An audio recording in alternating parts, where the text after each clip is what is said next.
Hey everyone, it's Mark. Today's episode is sponsored by Paint Care. Paint Care is the industry's own solution for the problem of post-consumer paint waste. The organization has already collected over 50 million gallons and redirected them from landfills and waterways. Paint Care currently operates in 10 states and the District of Columbia, with New York, the 11th state, coming online in May of 2022. Paint Care is both good for the environment and your business. 35% of dealers who sign up to be a Paint Care drop-off location report new customers shopping in their store as a direct result of their participation in Paint Care. To learn more about Paint Care, go to paintcare.org.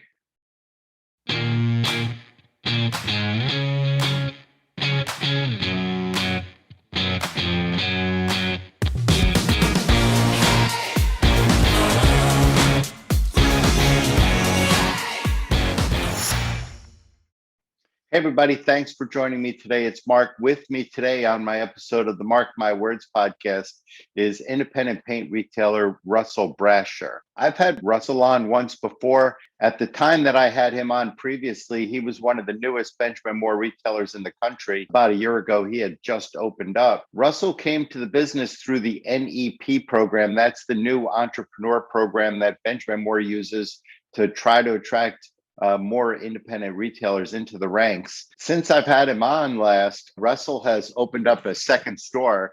His first store was in Riverside, California. That's outside of the Los Angeles area. And he just opened up a second store in Toccoa, California, which is also in the Los Angeles metropolitan area.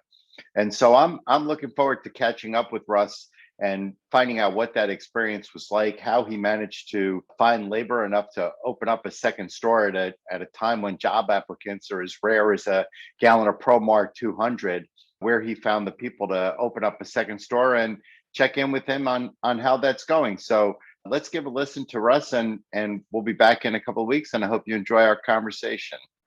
So before we check in with Russ, as you know, I record my podcast wearing swag that's sent to me from dealers all around the United States. In this case, right here in New York City, Janovic. Janovic is a really cool story. Before I get to thanking the owner, Rich Gaudino, for sending me this, let me just start with a little bit of their history. Janovic was originally opened in New York City by the Janovic family, and my great-grandfather and grandfather both had relationships with the Janovics. My father knew the Janovics as well, and as I came into the business, I became friendly with Adam Janovic, who was the third generation owner at that time. Around the time that the senior Janovics were sort of aging out of the program of being paint dealers, the company was bought by Benjamin Moore some 20 years ago as part of their intention to own their own stores around the United States. At the time that Benjamin Moore bought Janovic, they were one of the largest independent retailers in the country, and they were part of a group of about 200 stores that Benjamin Moore had accumulated. Those were the J.C. Lick stores, the Virginia Paint stores, and I'm sure there were others around the United States. Those have since been divested, and Janovic was purchased, interestingly enough, by a former employee of Benjamin Moore, a guy by the name of Rich Gaudino. And if you follow my blog, you'll recall a couple of months ago, I printed a picture of a 1990s Benjamin Moore New York sales meeting and pointed out some of the people in that picture. Rich Gaudino was one of the young faces in that picture, and he was part of a group of investors that came in and bought Janovic from Benjamin Moore. I'm going to guess somewhere in the 3, 4, 5 year ago range. 2 years ago, when I was looking to get out of my business, it was Janovic who was interested at the time in expanding to the Bronx. If you know New York City, 5 boroughs, all of Janovic's stores were in Manhattan except for their warehouse in Queens, and they were looking to expand off of the island. And so they bought my 2 stores. And so there's a real connection between the Lipton family and the Janovic family. And it goes way back. The connection goes back close to 100 years, nearly the entirety of my family's relationship with paint also had a relationship with the Janovic. So thanks so much to Janovic. Hey, Rich, not just for buying my stores and getting me out of the paint business, but for sending me this fabulous shirt and for all the good work that I know that you guys are doing in New York City. So thanks very much for sending this to me, and continued success. And now let's hear from independent paint dealer Russ Brasher. So thanks for joining me, everyone, today. Today I'm here with Russell Brasher of the Paint Garden in Riverside, California. Russ, good morning. How are you today? I'm great. I'm great, Mark. Thanks for having me here. And so thanks for being on. This is your second time on the show. And first time you were on, if I'm not mistaken, you were the newest Benjamin Moore dealer in the country at the time. That's right. And Yes. so why don't you give us a little bit of an update, what it's been like? You had just opened your first store at the time. Why don't you update us on how your business is doing? Yeah, it seems like such a long time ago. It's been about a year and a half, almost a year and a half. So I think we talked maybe in July or August of last year, and we had just opened. I was real excited about having the first store. And since then, we launched the store, had relative success. It's been Right. good. We're not bringing bags of cash to the bank or anything like that, but Not the yet. stores, not yet. We can talk about the future plans when we will be. But in the meantime, the business, it's going according to plan. We had a plan to be profitable in like 2 years. Worst case, maybe almost 3 years. But we're at the point where we're at break even, roughly break Good even. for you. And so we're not bleeding anymore, and That's great. I can sleep better at night. I bet you can. And so what's been the biggest positive impact that got you, sounds like about 6 months, maybe a little bit more ahead of profitability schedule? Can you point to any one or two things that might help dealers understand how you did it? No, we had a good plan going in the beginning, and there haven't been any major roadblocks aside from COVID. We dealt with that. We opened the business during a pandemic, and again, we're not knocking the socks off, but we're surviving. And so I think we have a good staff. You were hiring originally before what a lot of dealers are dealing with now as far as shortages, right? So you Yes. found it easy to fill in the staff originally? Yeah, we hired an outside sales rep even before the store opened, and then the store was delayed because of COVID. And rather than let him go, we just made the best of it and made some sales even without our brick and mortar store, and just sort of tried to lay the groundwork for the business and do the best that we could. And it worked. I have experience in the paint business, 30 years. I hired an outside sales rep who had more than a decade of experience in the business. And that, combined with having family work for us and friends in the beginning, when you're a small organization, you can handpick a great team. I think that gave us a foundation for success. So just having a little know-how, knowing where you're going to buy, what the margin should be, what the products are, rather than being maybe a new entrepreneur, Benjamin Moore dealer who found out about the opportunity at the Entrepreneur Expo or something like that. Right. Right. So I think it set us up to maybe have a better chance to launch the business successfully. And so now you guys are opening up your second store. You're either opening it up now or have opened it. Why don't you update us on Yeah, where exactly you're at? we're almost a month open, so it's really Good for exciting you. news, and I'm really excited about it. Yeah, about a month open. We opened in Temecula. It's about 30 miles from our first location, so it's going according to plan. And during our first meeting, we talked about being able to maximize the efficiency of the business. We're able to take advantage of some of the things that the efficiencies of having two stores, Yeah. and things like an outside sales rep can cover two stores. Yep. Our delivery vehicles can Deliveries. cover two stores. Yeah, that was big in the Bronx. Yeah. Right. And we use our van to do a number of things. We have a van and a truck, but we have a bigger van. And now having two stores, we really are able to utilize it better.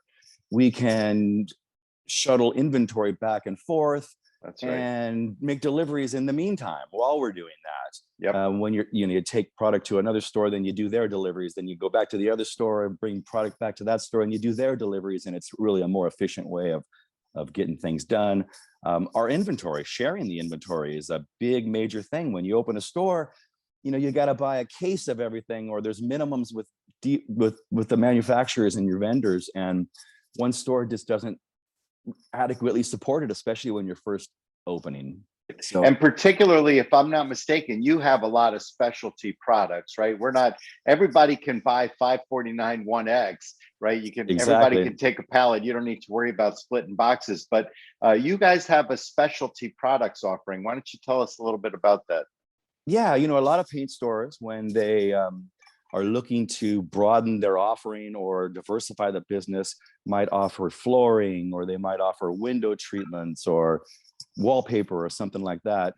But for me, I'm a coatings guy. I'm a paint guy. So that stuff is kind of a foreign world to me. And uh, so rather than do that, we've chosen, and we're a Benjamin Moore dealer. So we do architectural wall paints as our primary business. Right.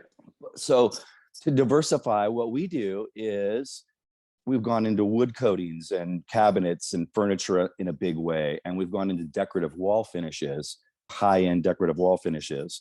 And that's my background. I'm the former director of sales at Modern Masters. And before that, Oh, right. Now I worked at a remember paint that. store that sold to the movie industry. So I really love decorative finishes and doing them myself and selling those products. So that's what we offer. We have 5 lines of wood finishes: nitrocellulose, water-based, urethanes, all kinds of beautiful fine finishes for furniture and cabinets and things like that.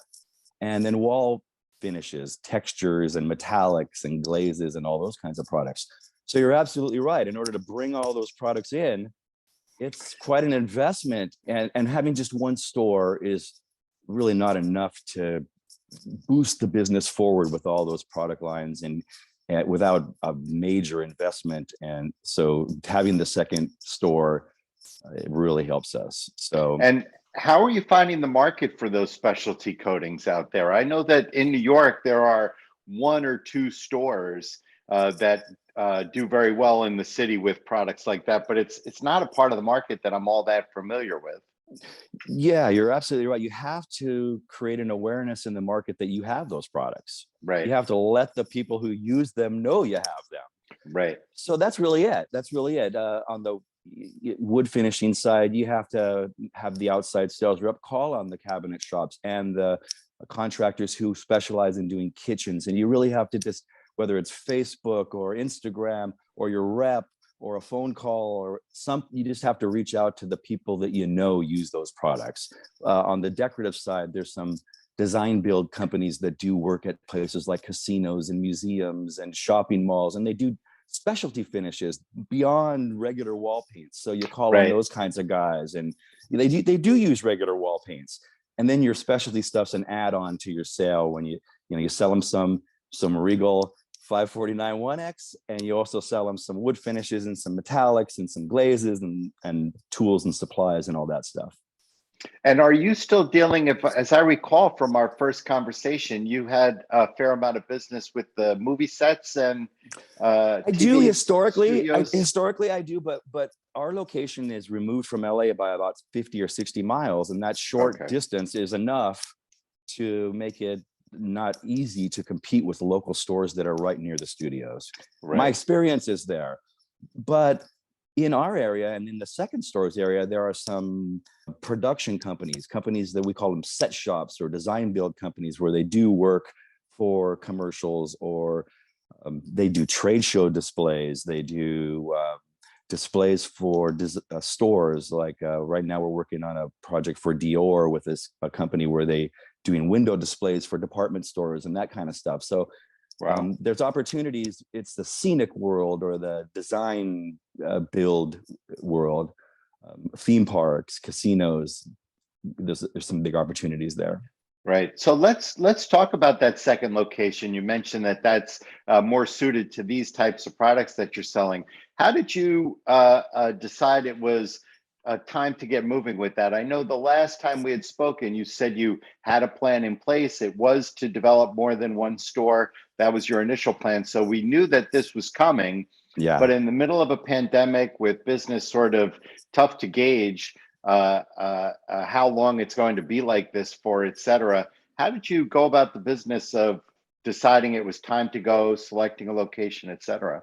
Part of it was necessity, like we talked about before, having to scale the business to be able to support the cost. and it's not as easy as the saying that. So we had to stabilize the first store. We had to get it open. We had to make sure it was running as smoothly as possible, and developing a little bit of income, because it costs money to open a second store as well. And then using Benjamin Moore's program and working with vendors to get some dating on initial orders, and then sweating out paying those bills overnight and all that kind of stuff. It's just it's a lot of hard work getting the store open and searching for the right location and negotiating a deal with a lot of it is sort of punting, trying to strategically open the location so that your initial costs don't kill you right out of the gate. Also not biting off more than you can chew, because the bills come due down the road. So right. There's a fine balance. So we want to get the store open in a quality way and have it be a beautiful, nice store, just like our first one. So we had to wait a little while, and now we got it, and we're moving forward. And so I'm curious, I know as an NEP dealer, Benjamin Moore has a program where they cooperate with you financially, as well as through support to opening your first store. Once you're in the program, does that support continue as you open a second store and multiple stores after that? Yeah, we had a one store deal, and then we amended the agreement shortly after. Actually, initially we were talking about 3 stores. For the purpose of getting the first store, our agreement only had 1 store in it. We got it done, and then immediately started working out the details of a 3-store agreement under the NEP program. And that's what we have, as a 3-store agreement.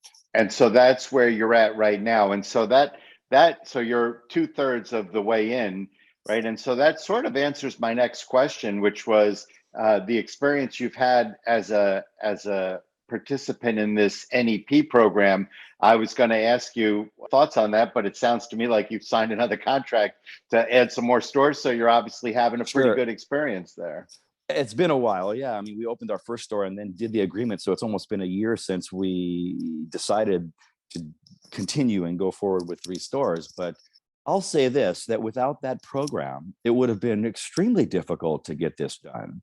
Yeah. And having the co-op funding and the support, and the fact that they already have a template for people to open a new store, whether it's the displays or sending you to the different vendors that you need and resources for things like flooring and shelving and that kind of stuff. It's helpful. It's really helpful.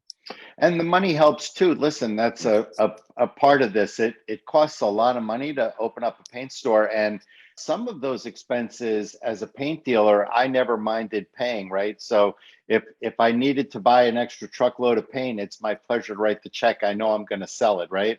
Same thing with other types of inventory and other things like that. But things like tinting machines and vans and stuff like that, those are assets that just basically depreciate the second you write the check for them. As it relates to tinting machines, they effectively depreciate 100% the day that they get installed in your stores. And so it's handy to have Benjamin Moore supporting some of that. Exactly. You have to have them. You must have them. And you can't live without them. Right. So I actually give Benjamin Moore a lot of credit on this NEP program. They do a nice job in recognizing that to open up a Benjamin Moore store, there's some amount of money involved that in things like equipment and stuff like that, that's really just not a good investment for the dealer. And so they offset that with cash, and I give them a lot of credit for doing that. They do. They're material credits in most cases. There's a right. I understand they're not right.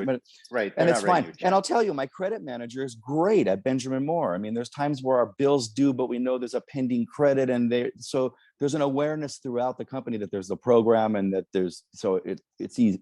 They make it as easy as possible. I'll say that. Right. And so what else other than the money? They have some assets available to them as far as people they can send you to for shelving and stuff like that. But other than the setup of the store, the configuration of the store itself, are they involved in that process of opening up a second store at all? Or are they helping you identify people for management positions or anything like that, really? Not really in terms of staff, although they do have incentives to get an outside sales rep. There are monies if you want to expand your outside sales presence. Right. And here actually I'm comfortable speaking in some specifics because I know the specifics of the program. If I'm not mistaken, they'll commit up to $45,000. At least that's what it was in New York. They'll Yes, commit up to $45,000 over 2 years that's to right. any dealer that hires a rep. And so is that what they're offering in California? Yeah, in our case, it was 30 the first year and 15 the second. Right. I think that that's what we had in New York. And, I give them a lot of credit. I find that's a creative way to solve the problem of a sales rep at a paint dealer is generally not going to be profitable for a year. And so Right. if you want dealers to invest in sales reps, which will make the company more profitable over a long period of time, I give Benjamin Moore a lot of credit for stepping up and doing that. I do, and it's a professionally run program. They have some sales modules. They require your rep to go out to do online some training programs. So they Oh, want to interesting. not only give you the ability to have a person, but make sure that they're equipped in the best way possible to go out in the field. So there are more than just the money. There's some training for your outside rep as well involved. I mean, I'm a New Yorker. I'm in it just for the money, but I understand Right. if you California people like to trade, go about the Well, business, right? Enjoy sometimes yourself. it's hard to find people, and maybe you find somebody outside the business, or maybe you find a young Yeah. person who's not but coming fresh into the business. So in that case, any kind of information is better than nothing. Yeah. Yeah, for sure. And listen, the money doesn't just make it possible for you to do the program. It also makes it possible for you to justify putting somebody in front of a screen or other people and saying, listen, take a month of your time, take a week of your time, let's do some additional training, Right. because some of the expense of that individual is already offset. So it's sort of built in. Right. Right. And in And my so, case, I don't want to tell Benjamin Moore this, but I was going to hire an outside sales rep anyway. So the right. funding helps me staff the store better and do other things that I wouldn't have otherwise been able to do. Right. Well, I think that Benjamin Moore would be happy to hear that anyway, honestly, Russ, because I think that they look at that program as the opportunity to help their dealers grow. And they certainly don't think that anybody that you hire is going to be 100% of their time out on the road selling Benjamin Right. Moore paint with no exception. Right. I Right. mean, at some point, they have to walk into the store. They have to be a part of the Mix some team. paint or something Right. like that. Exactly. Yeah. Exactly. Right. In my experience, in the old days, salesmen wore ties, and Yes. the good ones had paint all over their ties. They Yes. were busy guys. Yes. And so talking about that new store now, so you're up for a month already. How is that store staffed? How many people are you putting there on a regular basis? And what's So your plan going forward? yeah, we're a small group, a small organization. We're 6 people. We have 4 full-time employees and 2 part-time employees. That includes me as a full-time employee. Hmm. And it's so hard to find people right now. We Yeah. have not expanded our staff. Yeah. So we were Wow. getting by with 4 full-time people at our one store, and we were a little fat on staff, and some of it's family and stuff. So, and then we'd sparingly use our 2 part-time employees. And so now we want to hire the right person. We want to get the right person as a full-time employee, and we actually could even add 2 right now. With that said, our staff is just going the extra mile. The 4 that we do have, we're working 10, 12-hour days, and we got 2 people at one store and 2 people at the other store, and we're filling them in with the part-time people, and we're looking, and if we had the right person, we'd hire them today. Yeah, I'm hearing that. I don't know if you heard me say this before. I was on a call last week with a dealer who used the term, which he gave me permission to steal. He as his joke, he said that applicants are harder to find than a can of ProMart 200. And that's what I'm hearing from dealers is probably more than anything else is those 2 things, that they can't find anybody to hire, and Sherwin-Williams doesn't have any paint. Those are both true. Yeah. So tell me, speaking of Sherwin-Williams, are you in a market where that has created some advantage for you? We are. Yeah, more than ever, we have painters walking in the door and telling us that there's no paint at Sherwin-Williams and asking us if we have paint. Yeah. And so have you been able to fulfill their needs? I know that there are shortages as it relates to independents as well. In general, have you been able to fill their needs? For the most part, we have. Yeah, I don't know if that's good news or bad news that we have paint and they don't. Right. But for the most part, we have. There's some odd bases, 2x and 3x bases, we might have outages, but Benjamin Moore's been pretty good about giving us due dates and having the product available at or before the due dates, and they're not farther than a couple weeks out, and customers can kind of live with that on the oddball stuff. We're getting creative. Sometimes you mix a 1x color and 2x bases and stuff like that with a color computer. There's things that you got to do. The times are tough. I spoke to a dealer yesterday who told me that he had no choice. He just bought 80 quarts of a product and dumped it off, which, I'm not encouraging people to do. There's labeling issues involved there, and it's very expensive. So I'm not encouraging it, but I am saying I heard the story, and listen, to make a sale, you have to do whatever it takes right now to make a sale. It's a very complicated environment. It is. One of the benefits that we have is being close to one of the distribution centers of Benjamin Moore. So in Southern California, their Pomona, California distribution center is anywhere from 20 to 40 minutes away from our store. And we really can manage our inventory. And as long as they have it, then we can get it. So Right. we have been able to satisfy those guys coming from Sherwin-Williams. The other local competitor that's big here is Dunn Edwards. They're a regional. Oh yeah, player. I know the name. Yep. So they are also the big competitor in the area for an independent Benjamin Moore dealer. PPG's here, not quite as strong. And how about Kelly Moore? They're out there as well, right? But they're in Northern California, not in Southern California. Okay, gotcha. We really don't have, there's some independent dealers that carry Kelly Moore paints here, but there are no factory-owned Kelly Moore stores here. Right. And so, for dealers that I talk to, Russ, that are getting business from Sherwin-Williams, I'm telling them all the same thing. And here, I'll probably cut this part out because you're here to share your advice with dealers, not to listen to me, but have a plan for how you're going to keep those customers happy going forward. Because here's the thing, they walked into your store because you had paint and Sherwin-Williams didn't. But Sherwin-Williams is going to have paint again, right? They're the largest paint manufacturer on the planet. And that will be the case in 2021, 22, 23, 24. They're going to remain the largest paint manufacturer on the planet. And so they're not going to be out of Promar for too much longer.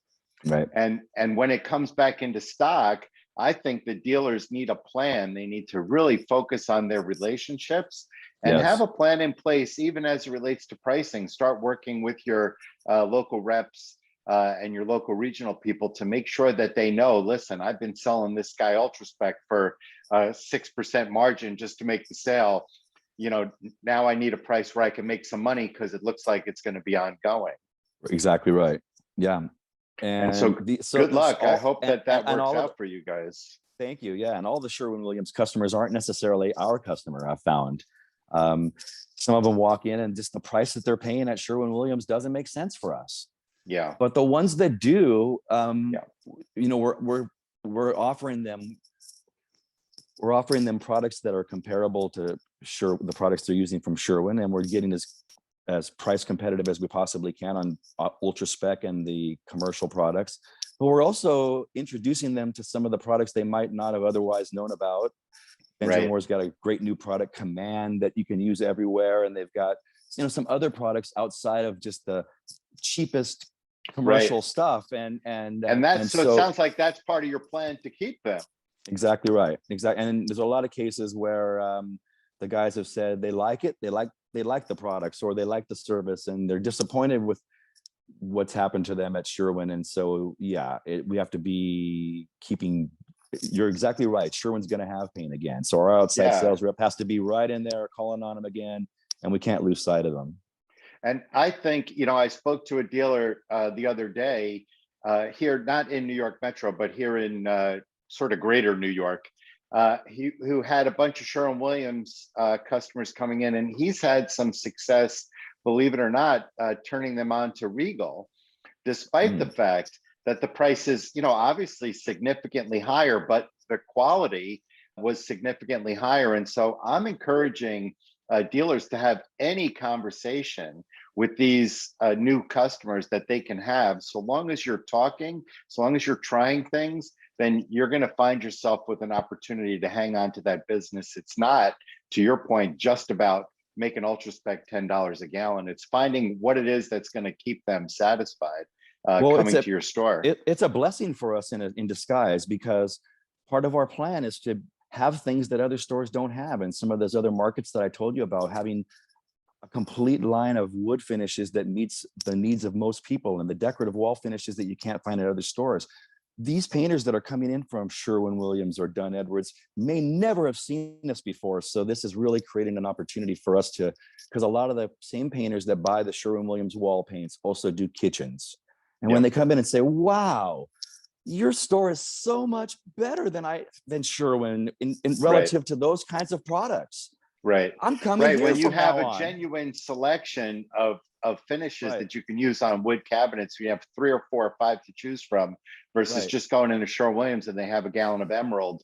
You really have an advantage. Right. Or maybe they carry a line of nitrocellulose lacquer that the guy has used because it dries fast and they can finish a kitchen in one day. Well, we've got water-based products that dry fast and can finish a kitchen in one day, and we'll make custom colors for them and do all kinds of things they might not get from every store in town. They'd never know that if this wouldn't have happened. This whole situation wouldn't have happened. Right. And it sounds to me like you've got a good plan. I agree. I'm telling dealers all the time, it was an accident that it happened, but that doesn't mean that it's not an opportunity, right? Right. And so these customers have walked into your store. They are listening to what you have to say. They do need paint. And I think your advice is dynamite. They don't need to all become customers of Benjamin Moore or Benjamin Moore stores, but take the ones that fit. Make sure to identify the ones that apply to your business model and make sure to hang on to those. I think that's great advice. When life gives you lemons, make lemonade. There's other advantages to this whole thing. I mean, our first building was the lease was negotiated 2 years ago before COVID. And so now we've opened our second store in a better market, in a bigger building, for 2/3 of the rent. Right. And your third store, which sounds like is coming, you may have that exact same experience, because I hope so. Right. What's happening all over the United States is the need for real estate has changed dramatically. People need warehouse space where they can get trucks in and out fast, much more so than they need retail space. Nobody's shopping anymore. All of that is changed. Right.